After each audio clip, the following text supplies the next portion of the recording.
Ang tagumpay ay hindi kailan madaling maabot, subalit ang pagpupursige ay laging nagbibigay ng tagumpay.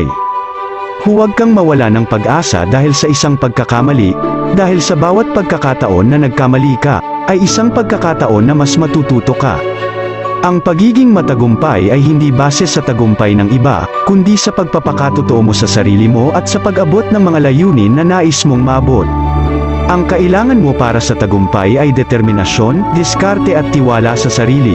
Lahat ng ito ay nasa iyo, kaya't huwag mong sayangin ang mga ito.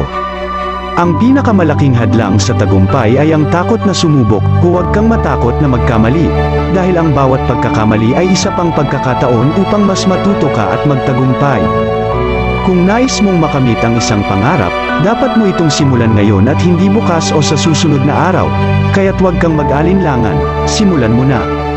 Hindi sapat na mangarap ka lamang, kailangan mong gawin ang mga hakbang upang maisakatuparan ang mga ito. Gawin mo ang iyong makakaya at ang tagumpay ay dadating sa iyo. Ang mga maliliit na tagumpay ay nagbubunga ng malalaking tagumpay sa hinaharap. Huwag mo kalimutan na bawat tagumpay ay isang hakbang patungo sa tagumpay. Ang tagumpay ay hindi mo makakamit sa pamamagitan ng pag-iiwas sa mga hamon ng buhay. Kailangan mong harapin ang mga ito at harapin ang mga hamon upang maisakatuparan ang mga pangarap mo. Kasi yung samahan ba natin?